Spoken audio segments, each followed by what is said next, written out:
तो मात शीतला सुमिर के ये जी धरूं गुरु का ध्यान आन विराजो कंठ में सुदे जइयो मम ज्ञान कीरत सिंह गुरुदेव के ए जी चरण नवाऊं शीश भैरव गिर स्वामी सदा सुदेते रहो आशीष मंगल भवन मंगल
हमारे नौजवान साथी, हमारे प्यार करने वाले बच्चों, हमारी इस भूमि पर पलने वाली हमारी माता बहना, लीजिए आज मैं और रघुवीर कैसेट के सौजन से आप लोगों तक जे सीता वनवास का प्रोग्राम पेश कर रहा हूं। और संयोजक हमारे रवि भाई, हमारे चेला कोणर वाले। तो लीजिए कथा किस प्रकार से है। तूफानी जी, एक अयोध्या के पास में एक छोटा सा नंगला था। वहां एक धोबी और धोबिन रहा करते थे। एक दिन धोबी से धोबिन कहने लगी, हे पिया, जब ते तुम मेरी शादी करके लायो मैं पीहर ना गई, वो मैया बाप की बहुत याद आ रही है। धोबी ने जवाब दो, तेरी खोपड़ी खराब, इस समय फसल का टाइम है, जो कोई दे देगा सो दे देगा। नहीं, जिद करने लगी। और क्या बोली भैया तूफानी जी, आई के जवती ब्याह भयो मैंने देखो नाई माई का।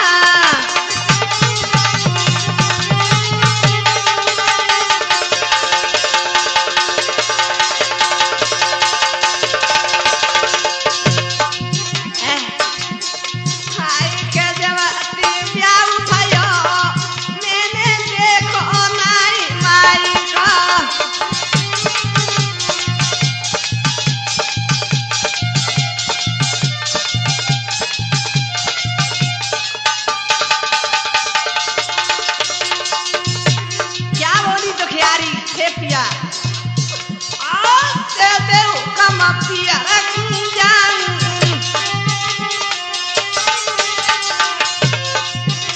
आप बिना ले बउका के लौट के आन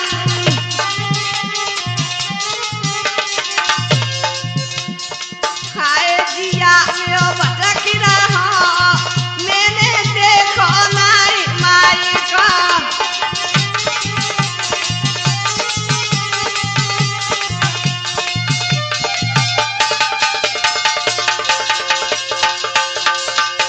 धोबी ने जवाब दो तेरी खोपड़ी खराब तो नहीं कोई लेने के लिए नहीं आया मैं नहीं जाने दूंगा सो कह रही हे पिया बाबुला प्रात प्रात मेरी मैया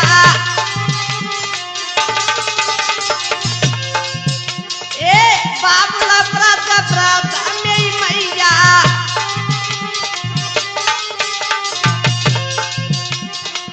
नाने औरो सा दिला भैया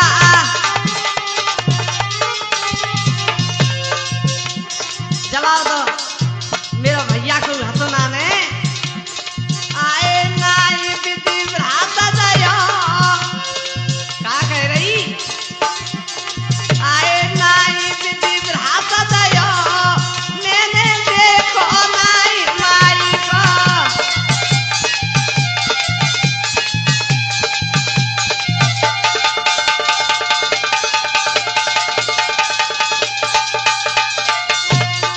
आई के जवाती ब्याह भयो मैंने देखो नाई माई का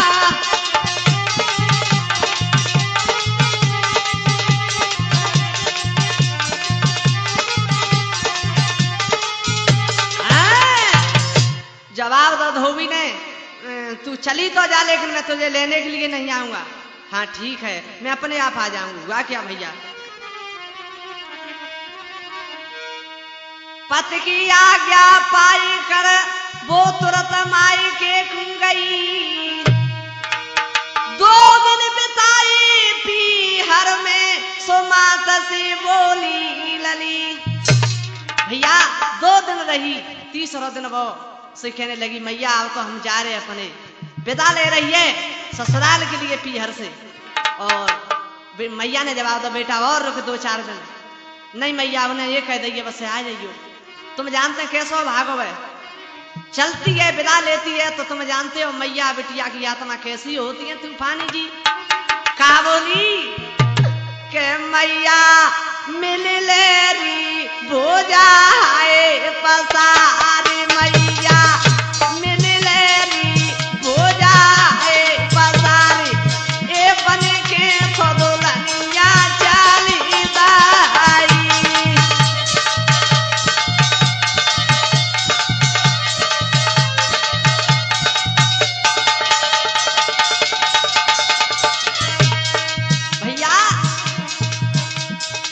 मैया क्या मैया बिटिया की आत्मा कैसी होते आए के मैया रोवाती आंधी आंधी बहाते मैया रोवाती आंधी आंधी बहाते ए बने के फदुलनिया चाली दाई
घर से निकली, अपार बारिश हो गई तो एक वृक्ष की ओट बैठी रही। ओहो, तब तक दिन अस्त हो गया और जैसे ही चलती आगे के लिए तो हुआ क्या, नदिया सधार चल रही। एकदम से धोबिन क्या बोली है मल्लाह से, अरे मल्लाह की सुनियो भैया, नदिया से कर दे रे वीरन पार।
एकदम से मल्लाह ने जवाब दो, ऊपर से बारिश हो रही है, इस समय मैं नाव नहीं डालूंगा। क्या बोला मल्लाह,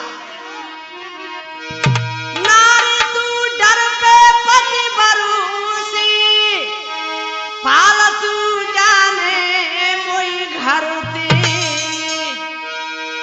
अरे नहीं डारे वो नहीं गा, अरे नहीं डारे वो नहीं गा, तेरे वीरन पार।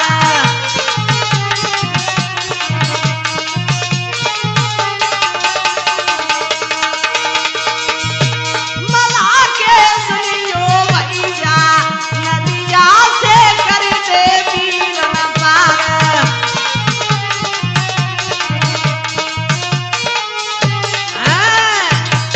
जवाब अपने पति को तो जन्म मान रही, मोए घर से फालतू समझ रही है का, तो मैं कहाँ जाऊंगी। मल्लाह ने जवाब दो, यहीं रुक जा मेरे पास और सुबह हो तो चले जाइए। क्या बोला मल्लाह, परवसी में रुक गई वहां, ए मन में कियो विचार, सुबह में घर को जाऊंगी तो पड़े शोषण मारो। धोबिन कहने लगी, अब मैं घर जाऊंगी तो वो ऐसा भागो मेरी खाल को उघाड़ देगा। ओहो, मल्लाह ने जवाब दे, खड़ी होती है, बोहनी ना बट्टो, खुदा से रटो, सवेरे सवेरे रो रही है। क्या बोला, सुबह सुबह की वक्त में क्यों रही हो धन मचाई, या तू मुझको खाएगी मेरी नावे देगी डुबाई, या तू मुझे खाएगी या मेरी नाव को डुबाएगी, सवेरे सवेरे तू रो रही है। जवाब दो, वीरन तुझे मालूम नहीं मेरा पति ऐसा खोटा है, मेरी खाल को उधेड़ देगा। जवाब दे, तो मैं क्या करूं, चली जा यहाँ से, खड़ी हो जा। धोबिन क्या बोली, बिरन विपता में तीरे, बोला तो अनचित भैया बोला,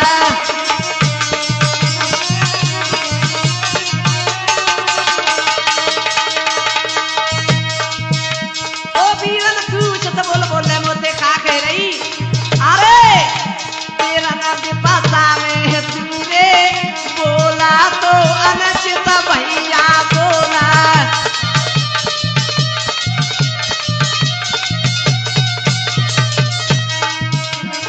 अरे नाई से नाव डो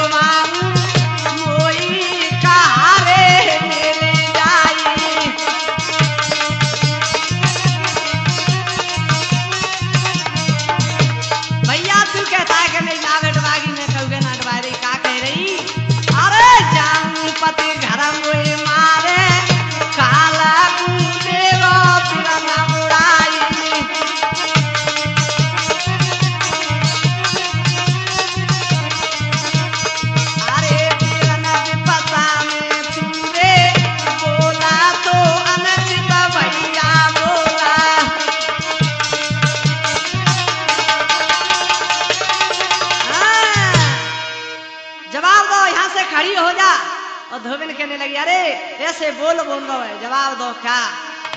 अरे बोलो लाल लाल करने ना, बोलो लाल लाल करने ना, रामचंद्र से जाकर कहना,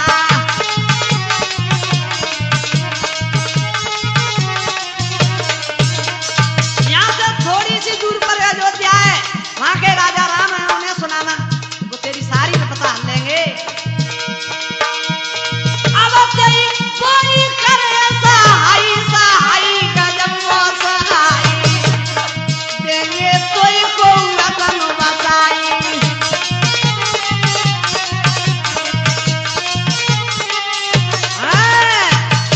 जवाब दो, चली जा।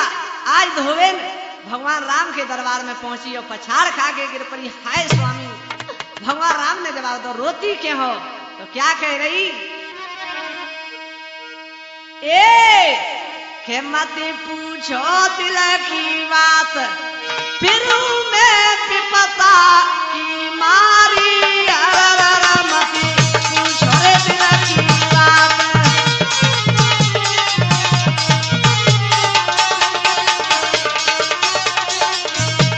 तूफानी जी, फिर मैं तो विपता की मारी, मत पूछो रे दिल की बात।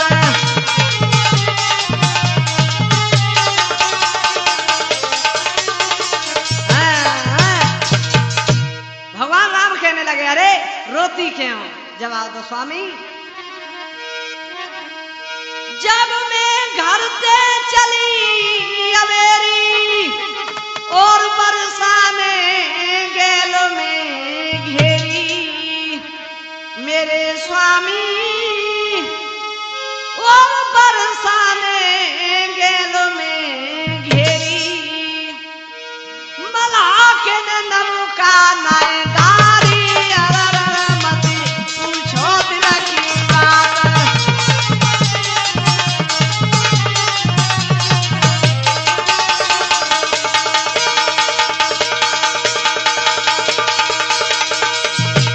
फिर मैं तो विपता की मारी, मत पूछो रे दिल की बात।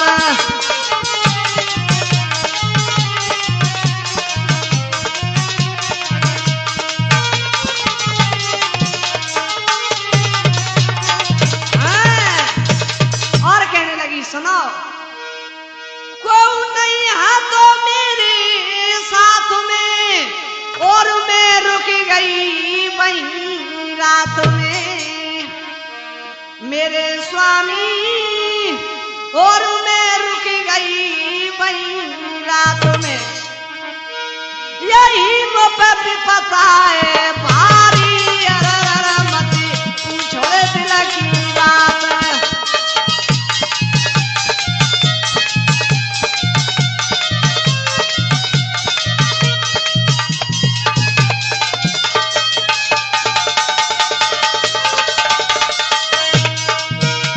फिर मैं तो विपता की मारी, मत पूछो दिल की बात।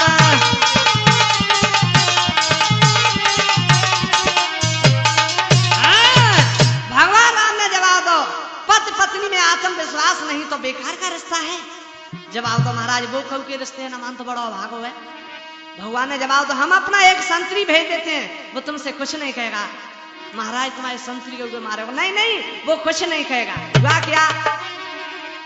जब भगवान ने अपना संतरी पास भेज दिया तो वो धोबी क्या कहते हैं, सुपरी लगा के देख लो, जैसे लग रही मन तो हमारी घरवाली आ रही है, और दूर से कहना वो ही तो है, सवेरे खाते आम सी आए टपकी। का करो? धोबी ने ना पूछता चकरी भैया, का करो रवि? वो बैठो मिला डगर में, कस के मारो लट्ठो कमर में, मेरे स्वामी कस के मारो लट्ठो कमर में। एक धद्दों से बचाई गुड़ मनाई गई, भरो वो गुस्सा में भारी, मत पूछो दिल की बात।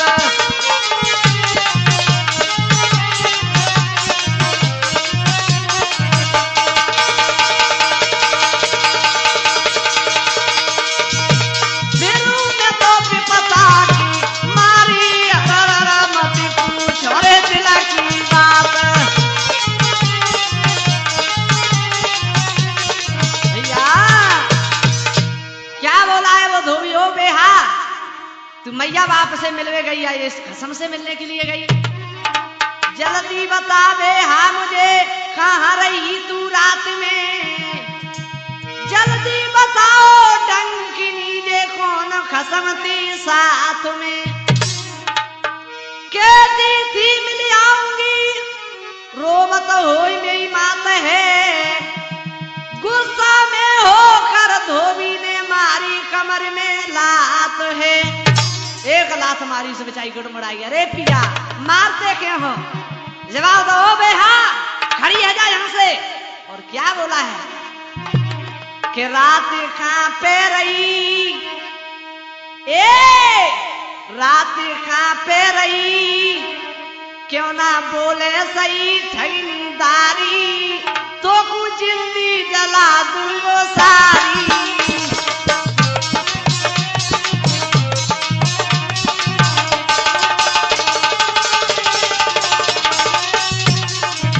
जाओ तूफानी तुम्हारा तो कहवा ही अलग है। रात कहां पे रही, क्यों ना बोले सही ठगनीदारी, तुझको जिंदगी जला दूंगो सारी।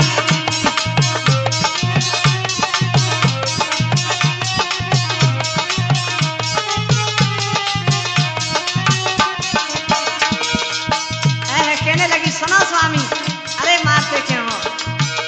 पति बार सुभाई अतिवारी,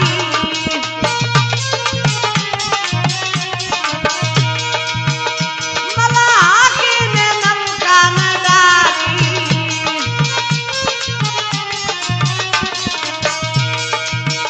मैं तो बोलूं सही, मैं तो बोलूं सही, मेरी मानो कहीं दुखियारी, तुझको जिंदगी जला दूंगो सारी।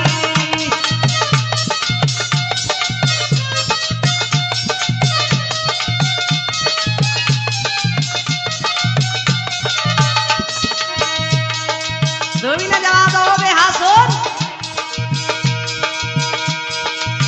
ओ जहाँ रही रात वहीं जाना,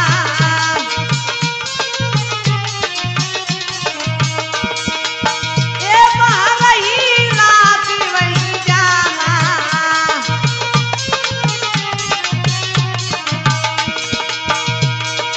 ओ यहाँ की तू आस सज जाना। जवाब जाला यहाँ से वहीं रहना। बातें सुनती रही, बातें सुनती रही, खड़ी रोती रही तो कियारी, तुझको जिंदगी जला दूंगो सारी।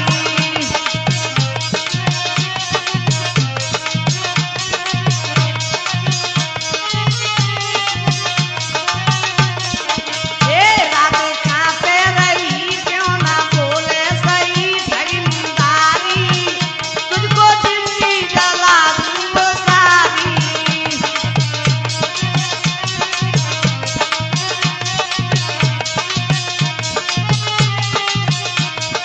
भैया धोबी ने साफ मना कर दिया। संतरी से जवाब दो, तू कौन है? संतरी ने जवाब दो, भैया हम तो रास्तागीर हैं, तो फिर निकल ले, यहाँ क्या करता है?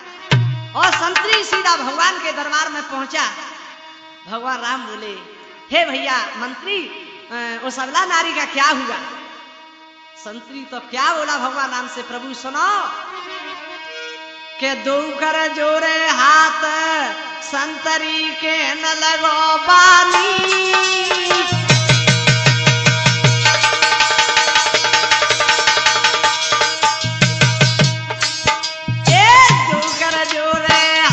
संतरी के न लगो पानी, वो पे कहत कहीं ना जाई, ढरक रो में न नीचे पानी।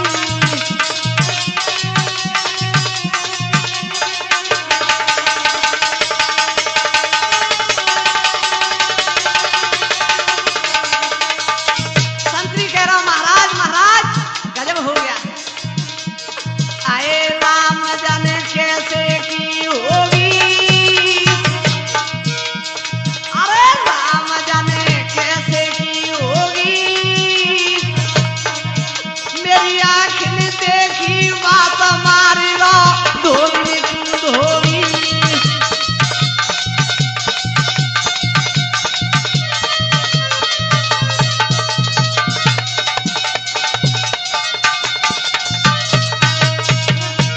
ओ महाराज धोबी ने तो गजब ही करतो।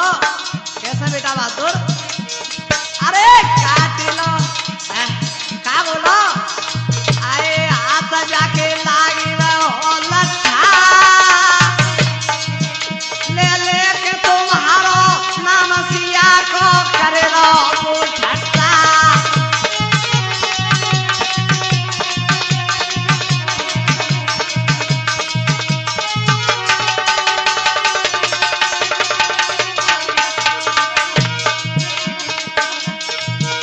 और क्या कह रहा आए काट लो नाक तेरे सामने सगल जगह तू एक सो जाने राम सो मोई मती जाने।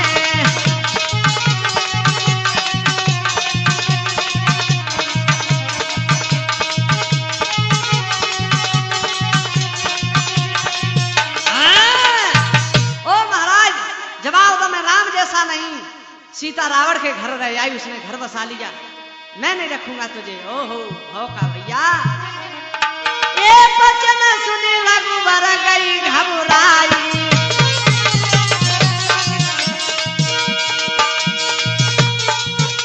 बचन सुनी रघुबर गई घबराई।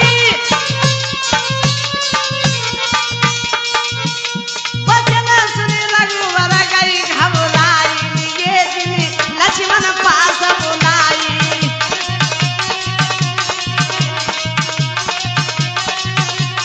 भैया भगवान राम ने लक्ष्मण को पास बुलाया और क्या बोले भैया ए लक्ष्मण के रोई रोई कहे आदि हो राम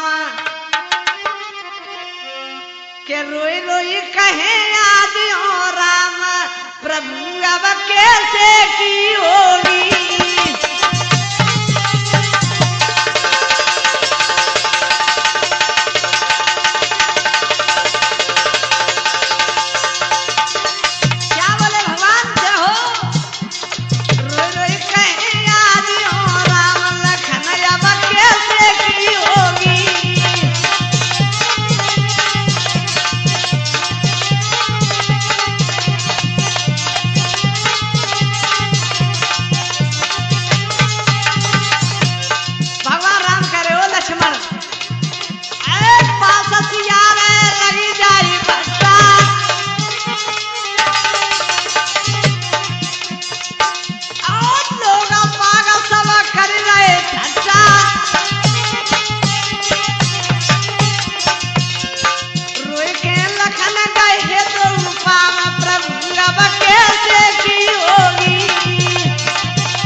प्रभु प्रभु ये क्या कर रहे माँ सीता के संग इतना क्या कर रहे हो।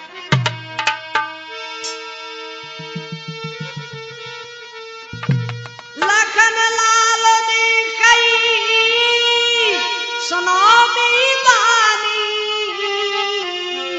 सोचो मन में आपो कहा दिलो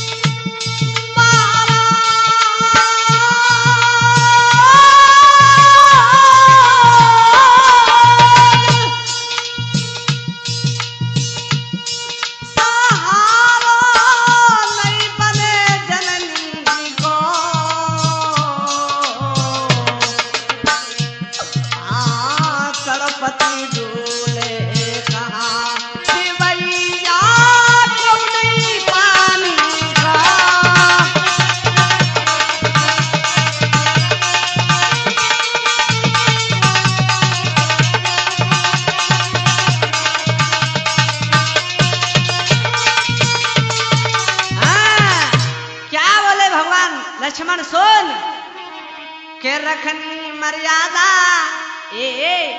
के रखनी मर्यादा सुन लखन सिया को ले जाओ बानों में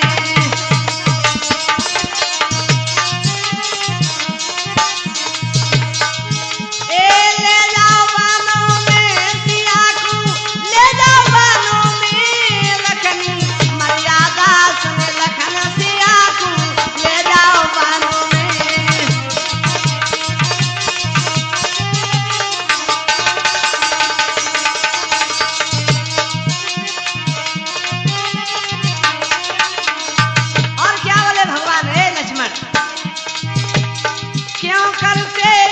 ख्याल जिगर में मिटे न विधि के अंक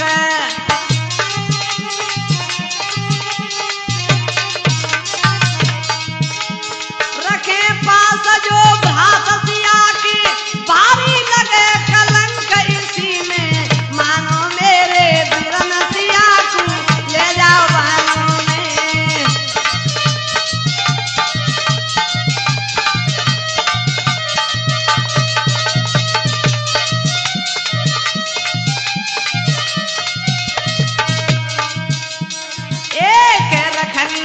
मर्यादा सुन लखन सिया को ले जाओ बानों में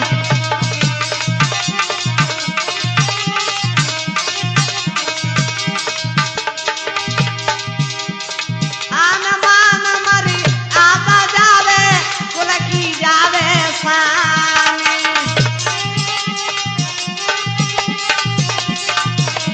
ए भैया कुल की रीत विपरीत चले तो क्या करे भगवान बात कुल की रीत विपरीत चले तो काई कोई इंसान इसी में मानो मेरे बिरन सिया को ले जाओ बानों में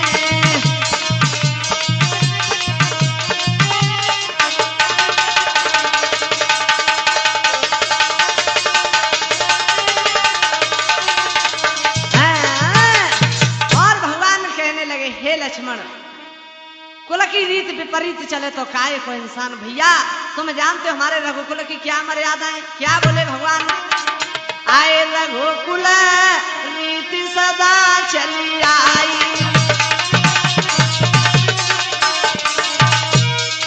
रघुकुल रीति सदा चली आई आए प्राण जाए पर वचन न जाई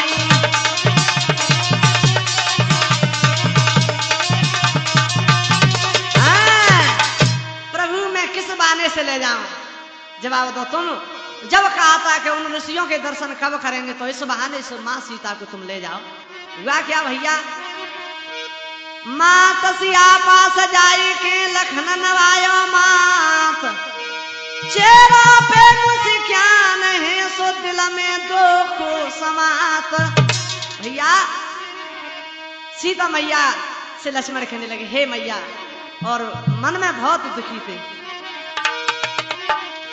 भेजा मुझे श्री राम ने सुनो मात चितलाई चलो हमारे साथ में ऋषि आश्रम लाए घुमाई हे मैया चलो तुम्हें ऋषि आश्रम घुमा लाए ओह हुआ क्या भैया आए नहीं समझी चाल विचारी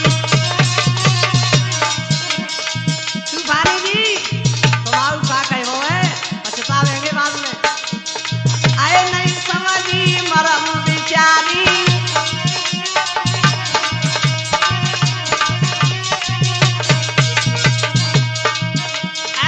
मैया करन लगी तैयारी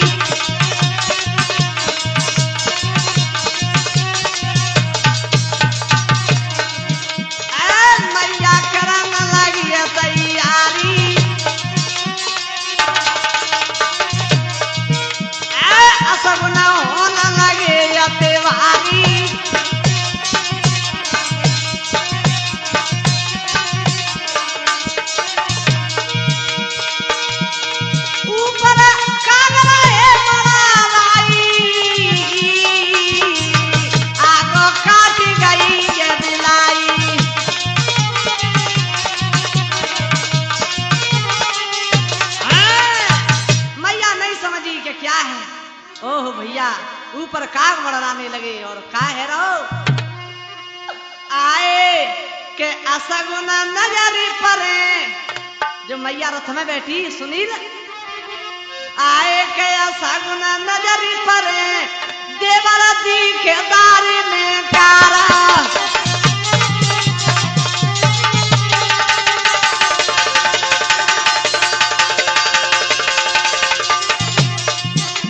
हे देवर तुम्हारे भैया ना तीसरे का बोली मैया आज नगर में छाई रहो और सन्नाटो।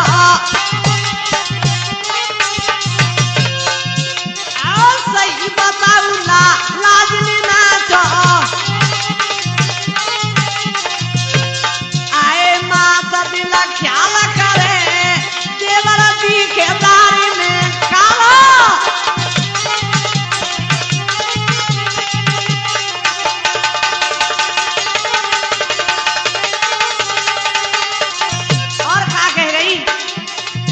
भैया ए दिखे ना पति कहूं करो किनारो। अब बोलो अटल छत्र देखारो।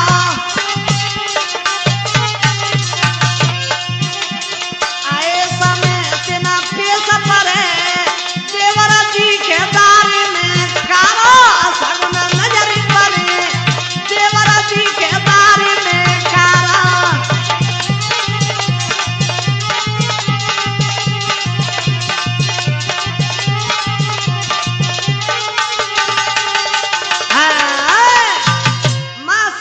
लक्ष्मण रथ में बैठा के चलते हैं तो मैया कहने लगी सूरत बसियो नगर तुम्हारा बोलो अटर छत्र जयकारो।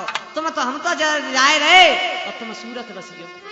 माँ इस प्रकार से कह करके चल देती है आगे। का भो चलते चलते बनी में पहुंचे तो का भो भैया मैया क्या बोली दिवर छाया में सहता लो चलो न जाई छाले पड़ी पामन में दिवर छाया में सहता लो।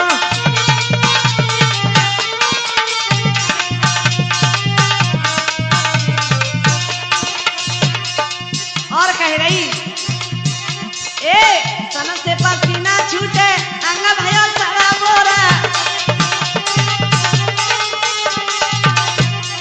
चलो न जावे हाई तेरा भाई कमी जोरा। लखनन के पानी रोई पिलाए दे हे देवर। लखनन के पानी रोई पिलाए दे चलो न जाए छाले पड़ी पावन में देवर छाया में सहता लो।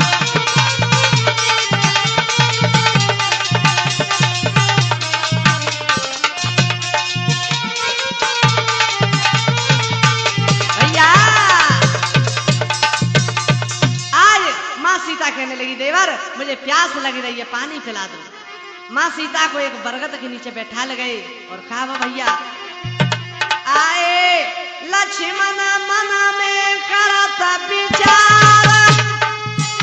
अरे पानी कहूं नजर नहीं आवे प्यास से मैया रही घबराई। अरे पात्र ले लो जब पानी को साला सरोवर पहुंचे आई। अरे पानी लेके चला बिचारो मेरे महाराज इधर रोई रोई मैया काई रही।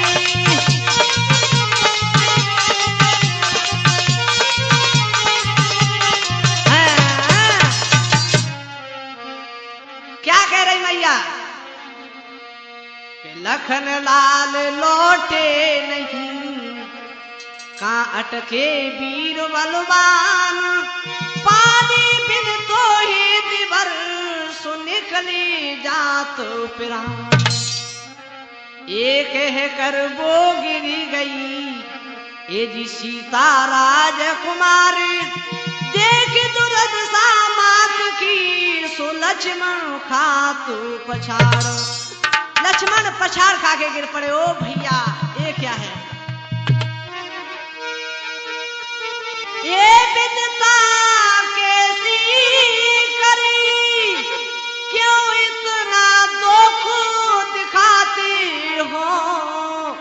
जा प्राणन प्यारी मैया सी क्यों ना था प्रभु तो वासे हो।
मुझे श्राप दे देंगे, जीवन भर दुख पाऊंगा। हुआ क्या?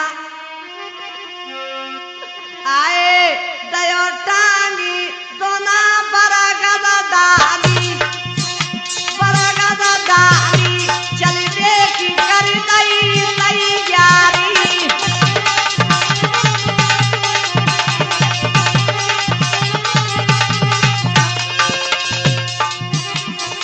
आए मुड़ी मुड़ी देखे मन में सोचे, मन में सोचे आसुनी को बे पनार हो गए।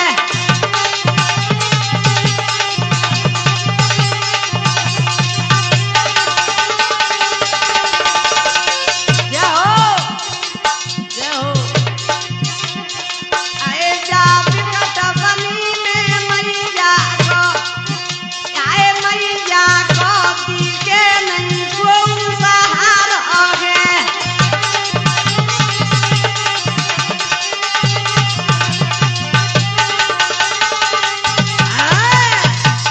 लक्ष्मण कहने लगे अगर मैं ऐसे जाता हूं तो मैया का कोई नहीं है, और सोच समझ के दोना को टांग दो। हुआ क्या भैया?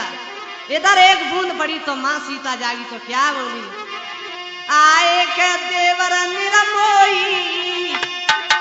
आरे के देवर निरमोई दोना टांग गई बरगद दी।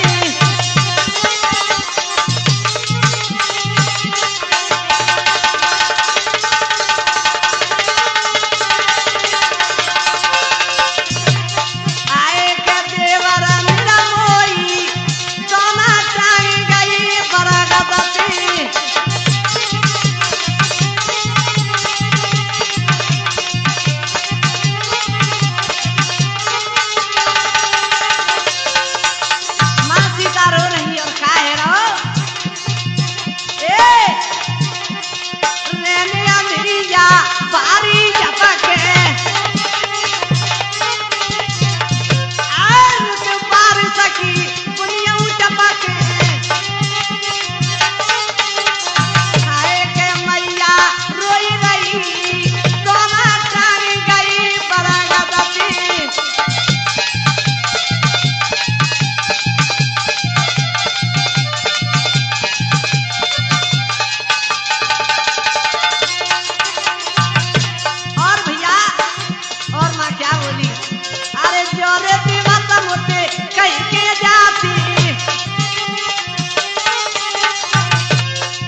समय ऋषि वाल्मीकि आ गए और क्या बोले, हे बेटी तुम यहाँ मेरे आश्रम पे बेटी की तरह पलोगी। और क्या बोले, ये बेटी दिल धर ले धीर धर्म को पिता मोई मान ले।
वाल्मीकि ले गए मां सीता को अपने पास रख लिया। कुछ समय के बाद का भाव, आए दो लाल सियानी जाई ही बन खड़ो में।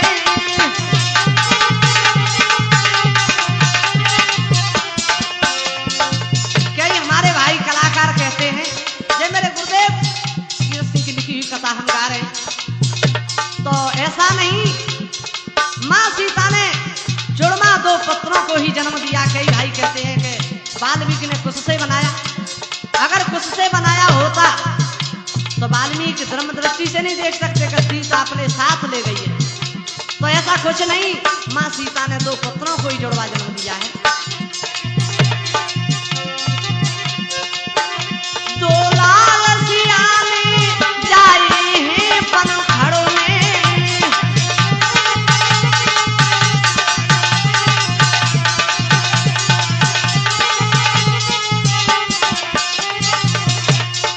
और भैया हमारा ये प्रसंग यही संपन्न होता है, क्षमा करेंगे।